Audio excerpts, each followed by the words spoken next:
Yeah, who, me? I don't F with no morphle. I don't F with no morphle. I don't F with no morphle. I don't F with no morphle. Yo, what's up? I'm on your server Kelly and I'm on the Agbare Alayoli Supermiao. Tell me get a Facebook, YouTube, Instagram, let me a panel, upload media, a young Yadra, a Javula song, a Vevula Zavale, Miantomia Lemioni. Tadea, may I drop of Anya, but Alaya let the Zami a panel is I am.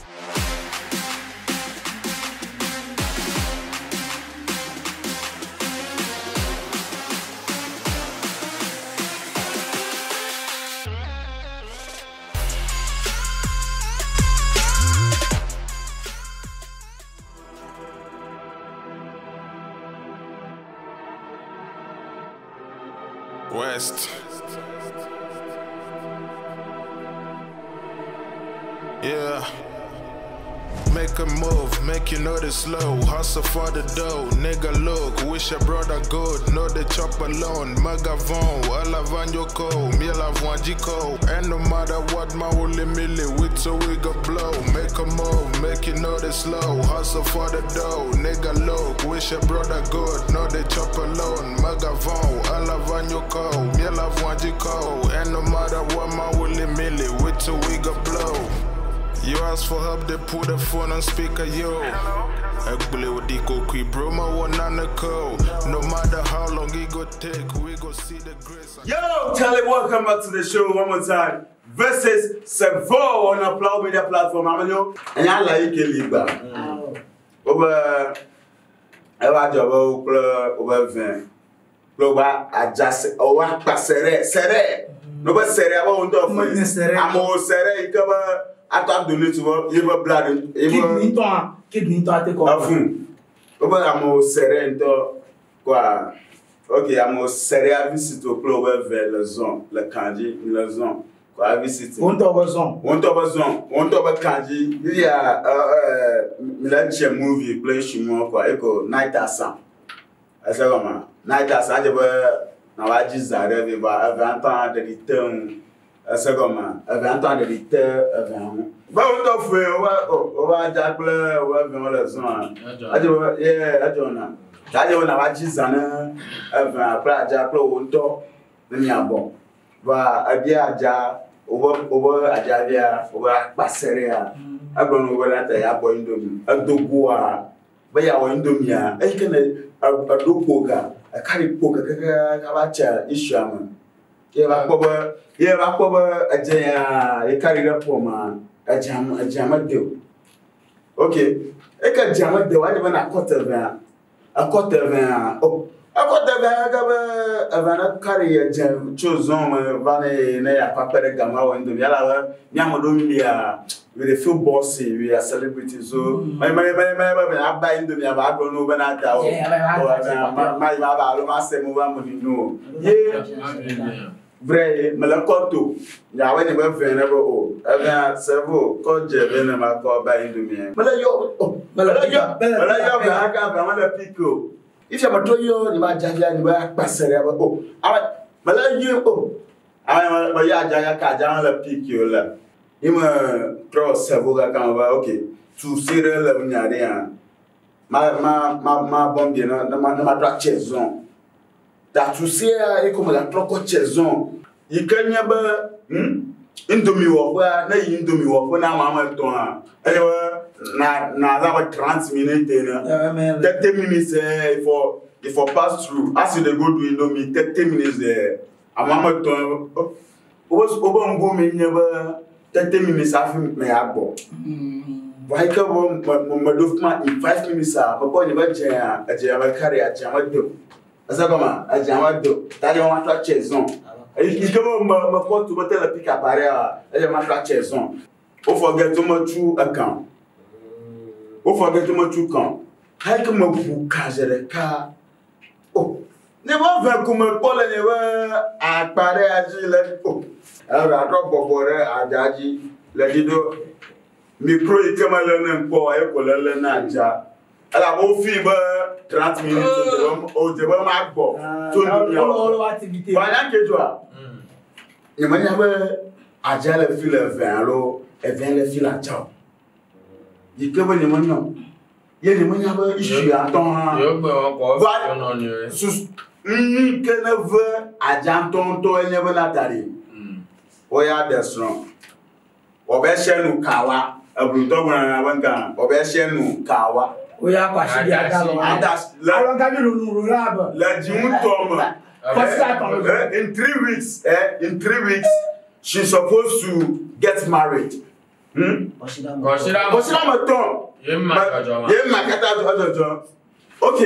now I'm trust some. I come up with a tray.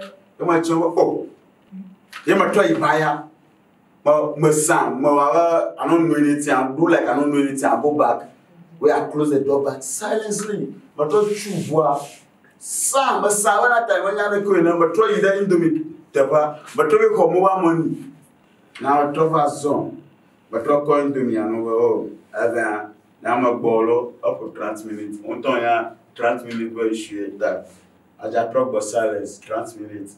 But oh, I got a project spread club cook bundle. On your feelings. Eh. Oh, all over the carrying. Carrying. I'm not done. That go talk about. Oh, I don't feel okay. Oh, I got hoza. I got hoza. You can I just have grand frère. Oh, actually, mouvement. Oh, for you when I am recommending you. I just recommend you. You falla. Papa, tao, et je crois. Et pour autre ça. Pour le pauvre télé nouvelle avant, oui, je suis mort. Afia Jabo. Via Jabo. I just have to sang. I want my young coin. I have to sang. I'm a issue. I live no winning a job. About 3 weeks, left to 3 weeks to your wedding. But Koshira Moton, let me go. Oh, grandfather. Go New York at all. No, over Ajavi, over Passere, over best man. I mean, you want to a pocket. Oh, I mean, I never best. Yeah, best man, but Ajavi or the Swan and me, Barian, or ya Panami. Avi le zoan, Smart Vivo le zoan, DJ Eclipse le zoan, Blacka le zoan. Ah yeah. And I get you, Moise. Ebo, Afi na be ya de asige na mo. Alo ya dama. Akoba no ba damu ya. Amama. No ba la dason. Fudo mo garwa. Awo.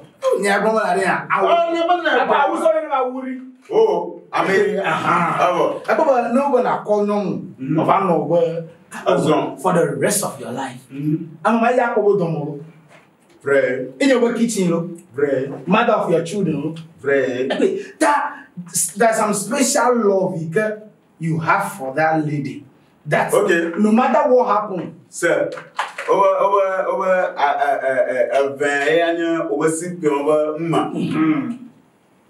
Bobo do akpamolo. Bi mo do akpamolo. Yeah. Ashinge kumia de bon. Ikewe ashinge a koshira moton. Epi sisoma de kawa ashinge. And yeah, gomale nyama. Akoba some love, particular love. No, it's not irreplaceable. Oh, you can't replace it. We be lying. And yeah, I think replace the woman that. You have to replace the woman. I know some love you have. Magwana. Nyaselo, nyampolo, ata replace your mother. Ata replace your mother. Some love are replaceable. You can't replace them. Irreplaceable. Yeah. You can't replace them. Because as soon as you have that love, your life is into it. Everything you have is into it. All of you. To me. No matter what happens, no matter what the situations, you can still you see. No matter what happens, no matter the situation, no matter the hard rock, you can still forgive and then move on. Joe, and you don't forgive her. Forgive, like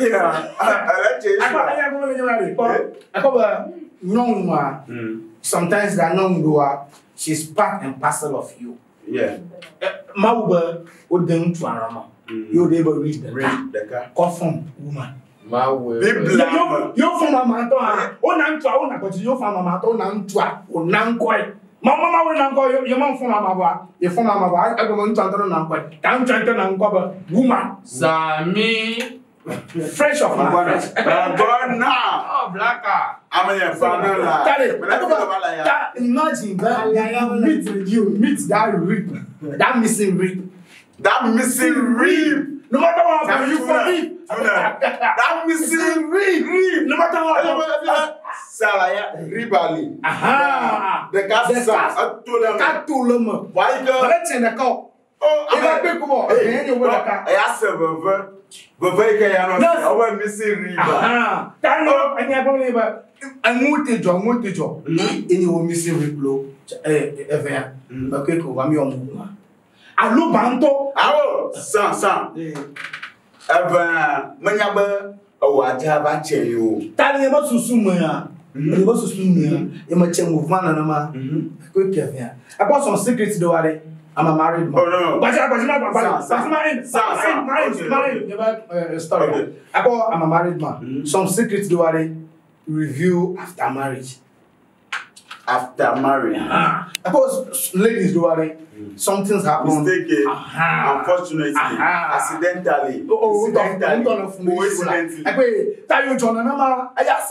Oh, this thing happened. My husband is aware of it. My man is aware of it. And he still forgives me and go ahead with the marriage. What should I do? I have to change my mind. I have to change totally. I have to be the good one he wants. Everything move on. Again, I'm a one of the kind of mistake. Yeah, I've married. I think I'm correct to oh, Joe, up and I vraiment. Adobe gas. Victor Tolerance. On t'attend à la badge. Elle a qui a droit. Mais attends, go back. Ok, tu vois? À la yema. Black card, oh, no. No, I will make a coat black out. Maracuno. You want to use a cup? Straight. Sharp journal. I got Koshira Moton. I was under there. My dog, oh, you never went my playing to me. Now, never. Passeré. Como boas. Negócio Magbo,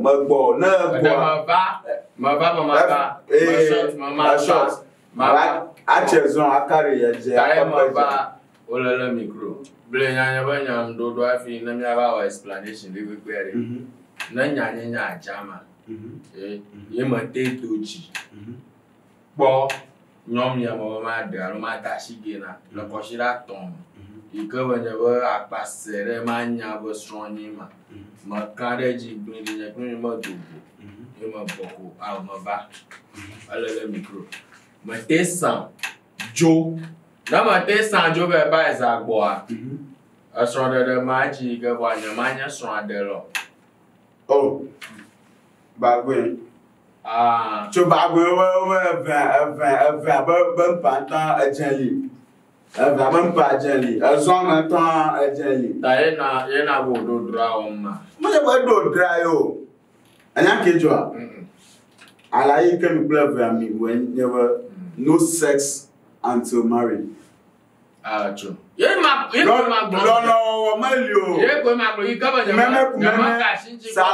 Salaya, kumeme, kiss, bibi bon morata, omelio. Ava kobo, uba akpaserea, akpanton, le choix, le vrai. Bonya poni. No, I never mean no, yeah, me ma Chicago no me awala ko kaka me adeson. If me set date go. Mo bova, alo mo va ko mo ba power. No ba lo ba. Ikaba le no agbo. So ikaba mo won le kwa lo nya ma gbe bon. Ah, wo play agree na shumaje. Nya ma gbo re. Okay. Tabe asan. Ola kalobanya. Okay. Itala kanya mala kalobanya so de maji ga ba ma kwa. Yo gbe nya ma best man wala nya kwa. No go na ta no wo va o blo da shi ge ko mala ga nya ma go ma ba ma ba. Oh. Da shi go. Oh, bientôt. Ala ke se ba lo. Bletro na yi. Yo, me Yo gbe nya ma ka shi ji ko. Ala wa na nya ba nya ma ta na nya ba nya ma do ajema na ko nya wa. Yi ha ma ta do ja wo mo. Maybe Ajaka. Maybe my do Geneva strong ya my do ga. Matashi Rubo kana shinya no nyumo. Alaka kakanya de strong no. Na maybe nya klo nya ba jami wala ima. Tamma le tamani. Na nya ba umana ba like you said you say klo toye o gare no mama. Na ma te doji trojo ve plan du baba no wa.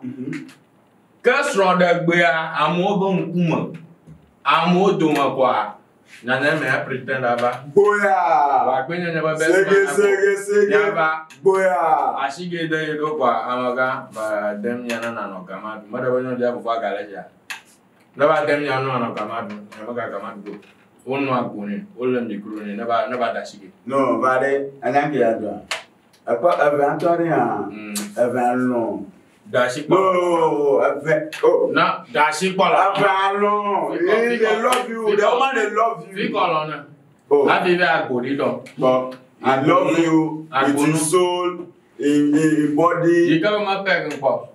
Ahora, mama agreement to. Oh, this show tell me I do me. Stronger than my agreement.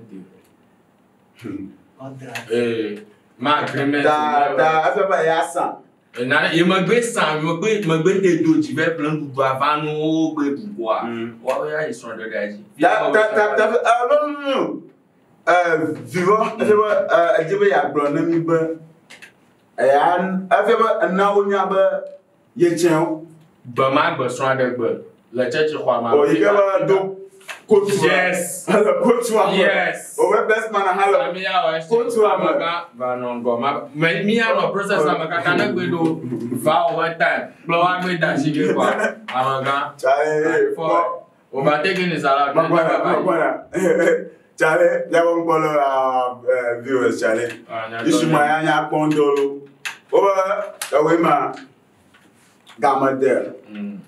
Ado wa coach la suit woman. Over best man hala you suit man.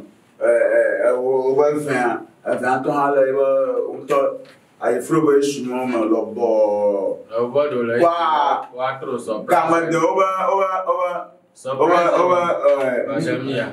Na true vow kwa ego na true susuwa okay.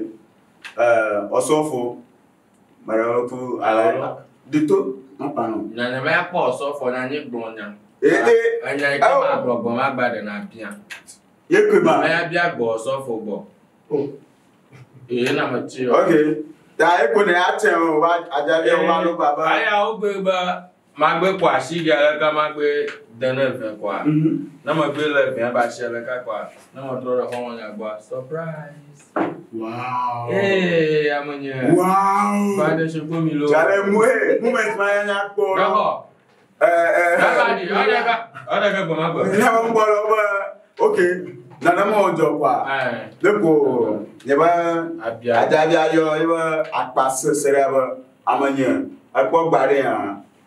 Fala. Surprise la. Fala. So do amata lo hon na makaka wo surprise wedding. Na ba na mi. Da wa tagu mo katanya ye sapo. Ya jo. Nyuma jo kashi ma nkwa ma jo na nkele mo ya jo se di ade na kleye. Micro polo. Anya o ma ja jo ba le micro ma. Alaide he ma. Abo. Akma. Alaide ba so ma gbon. Do man here. Surprise. Na dem. O na isho o. Fine. I don't falla. Carry forward. Falla. Never free. Liberty. Amonye. Makabo. Na roi. Tire shara kwa. Falla. Oh, Madonna. Amen. Did you Eclipse? Alega. Hey, and your kakari. I swear. Eclipse. Alayema. Sevo kilashwa. Sevo la senior. Being who relationship. A relationship can lead into marriage. It's almost about proposal. Yellow to the vital point down. Na you play the valuba, play the family. You remember whenever we do not money place, I do Marina as a player. First of all, then you link man me play your girlfriend do. Allo connection, allo communication mali. Ni pala either near half sexual until marriage. Yeah. Fine. Agreement will nearly immediately do.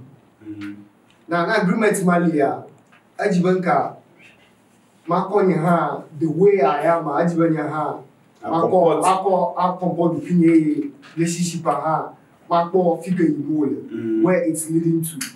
Fine. Never anybody you can go. Fine. A gamma never got shots. My choice is home. I won't care. I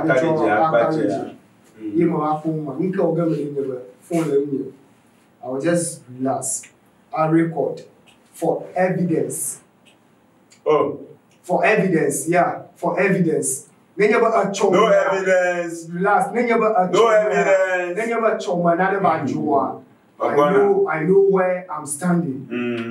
In here, I leading to what? Open for better, for worse. Okay. Why? Suzuka Tamea, I'm recording here, a choma. Then I never I have evidence to what? To back myself. But I never yet. That this is I never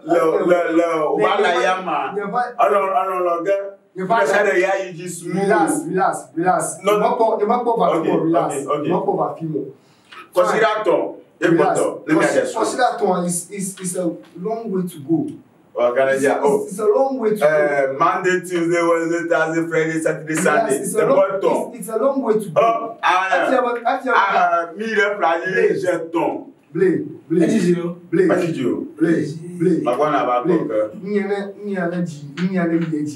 a matter of a somebody can just die. If you don't reach it before. If you don't reach it, you are talking about Jesus. Too late, no? Power side.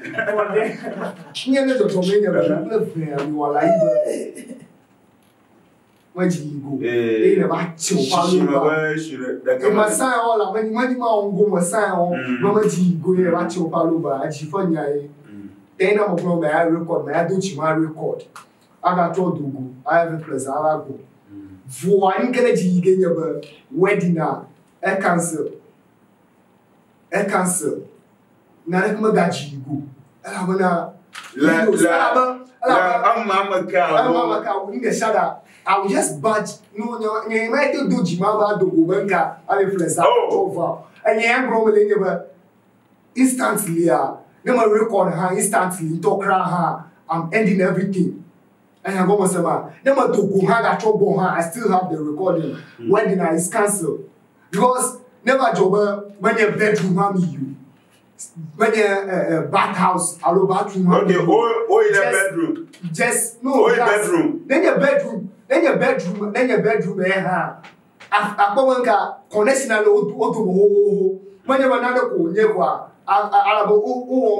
okay, issue alone ana oto ne ma ana ko sema ana oto ne mata ni ma ti agwanka ono tega ka ga doctor jibe aga do coat aga do jibawe ne ba alo bamaga aga do coat aga kuro abi ga the church ko malo fi the shade ko we na hola guy ga kuro gana dijo popo de ni ba masro dem ka mama ate wu fai no just look at a friend like that never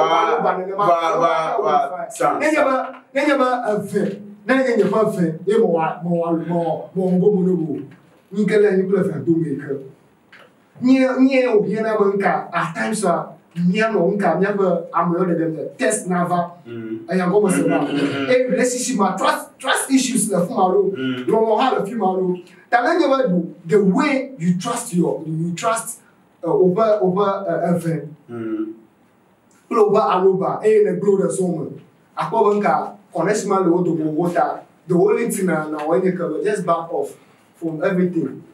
Just back off. Just a different year like that. Why this time mistake that Jonah.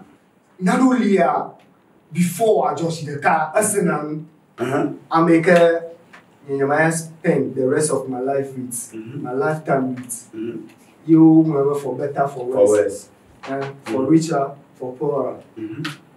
Never do go woman. There's no way I can get involved in that wedding. It's never done. I'm on your mind, take John, if you can't anymore. Which one is forgive and forget? Which one is that? I'm on your mind, take John. Never see wedding at Yeji. Never see wedding at Yeji. It will still go on. It will still go on for to cut everything short is to let go of the girl and then what? You follow Bahama Dashing why. Ni oena oge ni oje gomo ni oje gomo o ma why what a room I go masema akobana blay many of nadolia o jona da chota I go masema joa ajore ni ni na chota sa miaba nkolo miaba nya salao ala yema c'est vous que le moachio azomalo spoilo avumalo officialo filecha de kalare la chamiari I like la soirée. Get on our social media handles: Facebook, Instagram, YouTube. Tell a friend to tell another friend. Let's all have fun right here in the studios of Aflao Media. Wadia abo ajalia mo tola to wala yolo anake yaja atwa ide am last aji excursion also alayema masala yakaka c'est okay la show that be the issue the issue of say it's all about snitching, man. Snitching so the IEG, all right. So the IEG. You cover Ayasan. Koshira Toma, Ayado. Ayasan. I don't know, that be pretense. Pretense. I pretend, well, no. Yo, Charlie, yo. I don't see anything, you don't see me, everything go on. Voyons, me do Bajiba, Naga Kashimia no Munchua. After so the hand was standing on show.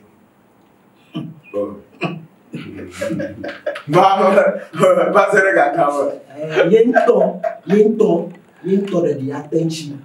You can you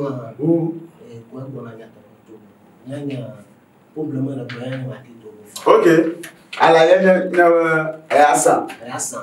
Mewa wala yo. Nyaba honi mu le Dubai Magata. Ayasa. O bagbua. Agbo ayasa me. Oh. Me Dubai imagine. Oh, honey. Magwana wabuta we. Oba honi mu na shat. Mu na shat ya yiji pro. Asanya. Mouvement de shat. Dubai mo hotel encore ya. 5-star hotel encore ya. Oba hotel. A hotel mamilala. Room ka. Bagwana. Ya block mala. The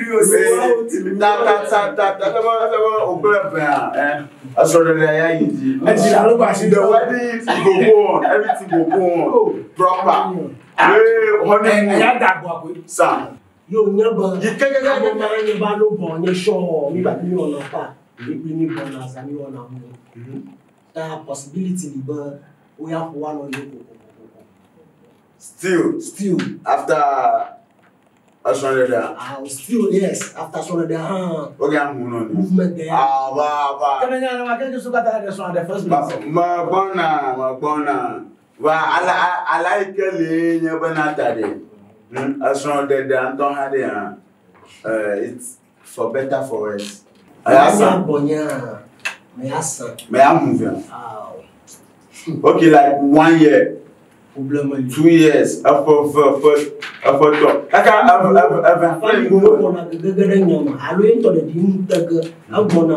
open Ghana na your family member but me aji go so pe va anya like elia ala ikele nyebana tare ya ava manya ba na ba chen yo mafu ba na ba chen yo le so asa ba ma mafu kran ta ike issue mo kata na play ba aja mi dashige ko mi lo woni mu mi o ma kata ko aja ma la kasimu nyo jiun va jiun ton jiun na jiun aton aja ma la kasimu nyo mala kasimu like but oh nata to go hours I shopping or katama aja puta bo no agbo nata ni o gbo na ba ngbe lo la aje na shi at the right time na o ho ba silence na ma ava ibe nguma kaka ava nguma kaka o nka yiwo na jaya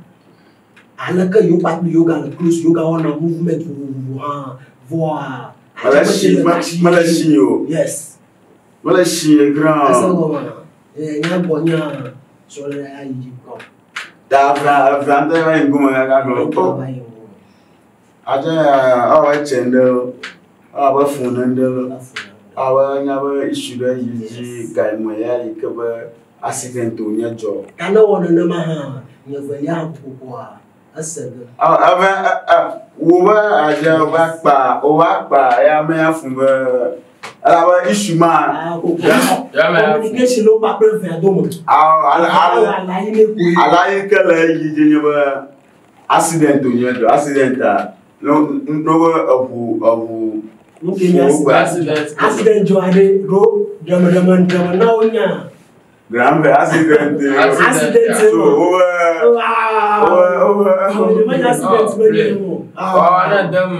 domestic accident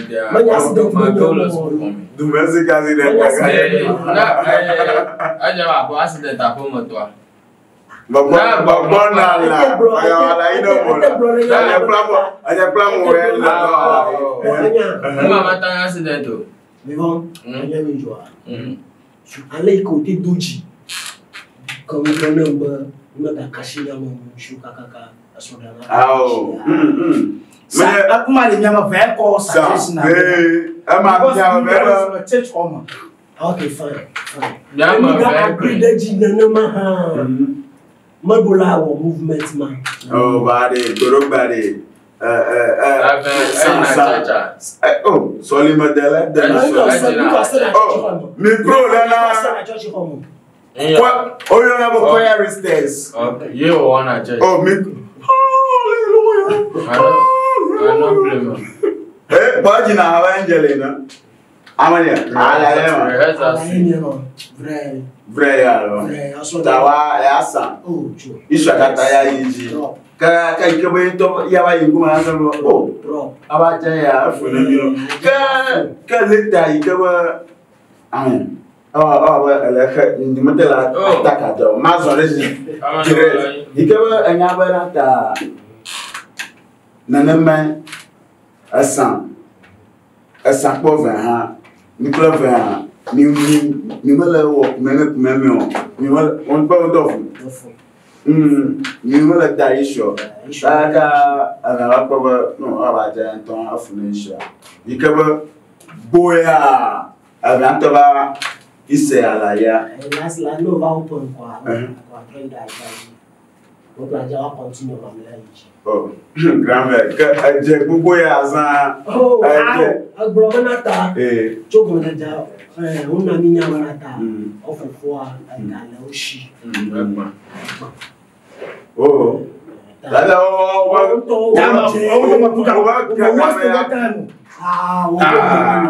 black camera fu maga khoyam na mo mere fu ta oba gamaya ta bukata jimu ton aton ate cheke owo manana nya bomo je jaba nya bomo na ma dey come outside ya ajamu asego ma movement ate ijila ya mo no ma me da kale ra mo la na play black kan bana tanka de ŋutsu dɔn o de be batsi me ku kɔ nɔ ye o fún aye ma be. Nanemo le me grand-père. Ta ma we gblẽ. Bibla nanemo. We si ban te nye be le teƒea. Adi velia. O be ma wa na. A holy book la ma Bible. Sa. Oba otrona ajachen. Aja pese ada. Aja pese. Bekeji. Owe jiodo we. Owe serekochi. Plala. Wala yi na. Amashamo Sa. Maka monyamo. So I would more one night. Mama, you go follow the steps. I see your mom play Blowing. Don't talk, have you black. That's black.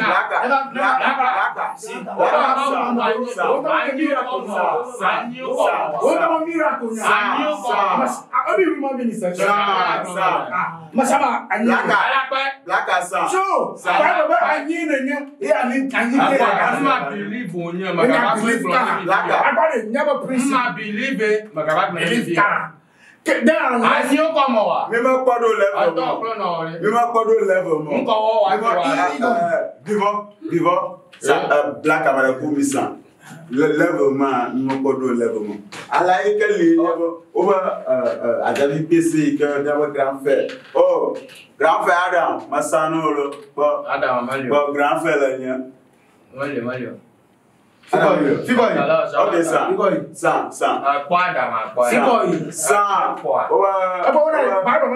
Blessed are those who don't see.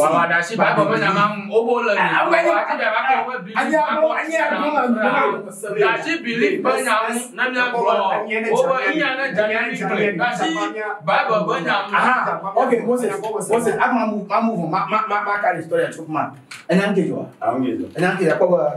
leçon de where on a afina leçon. Afina take va. Ya for better for worse. That be the wedding. Pastor man yan kan to girlfriend wo. Afina ba ta shigeni. Asegoma.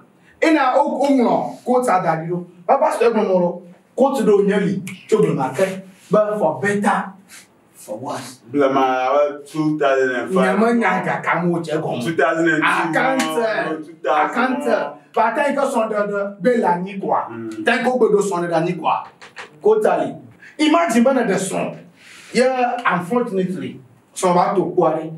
And that's all. He come with TV, daddy, and that's someone to do. So, Samila Kukuga. I got it. Blow. No pastor, no prophet, no evangelist. Will advise you to go for divorce. Unless you want to like decide, but I want to seek for divorce. I said, but the Bible, the Bible, believe I'm not to believe not so to go and like you. Oh no!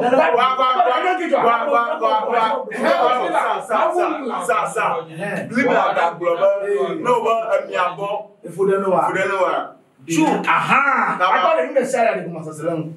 And I'm going to no big amount no do possible, not so to na be. Why that global and I know me above Udunwa.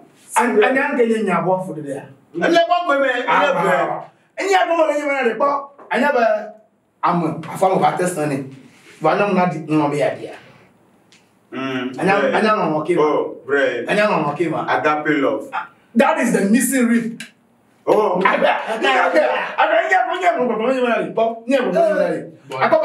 in some marriage or some relationship, they have okay. Some relationships or marriage, they have been through a lot. But a load to the money. When you never give you, not to do. Okay, I'm going to recommend channel. I'm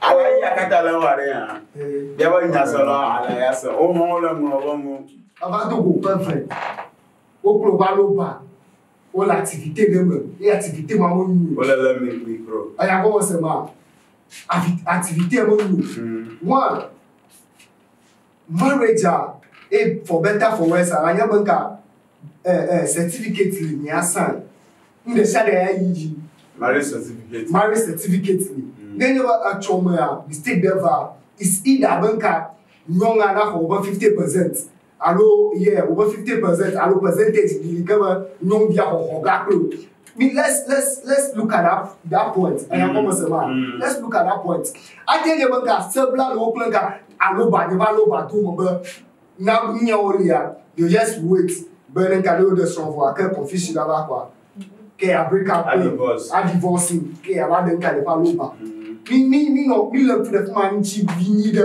aya ko se ma ni ko le ko in the bible ma ba de la ni o fi na mi mi trova mi mi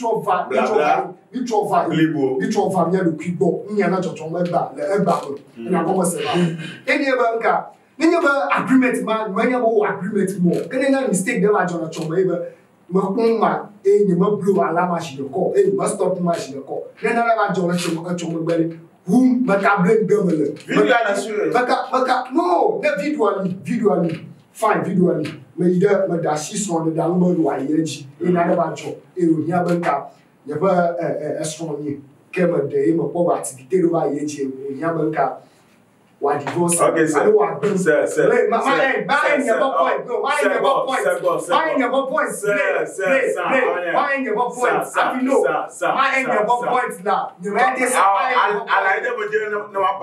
okay if you are issue a job 3 weeks no me I just draw if you are issue a job 1 month you cover every va every month for be gon why you go every praja mi to le honeymoon ama me drug the issue draw me na chance you want to kata me that you don't want to ji en you go I'm telling everything straight from there you man the shadow of him connection that link the shadow and the shadow end up my feel like because le mo ponga ro kwa banka is a planting o nya ban ko do to mo no manya ho no ibi le mo ponga accident how accident as a lady walenya you have your wedding strong in 3 weeks time. Why would you go and do that? I never said this during why would you go? It's out of my business. Either all said you say, Alaba said you say, I'm ending everything straight from there. I'm not carrying anyone to the altar. 3 weeks time. 3 weeks. Blake. West.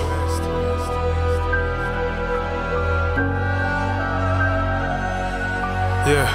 Who? Me? I don't F with no morphle. I don't F with no morphle. I don't F with no morphle.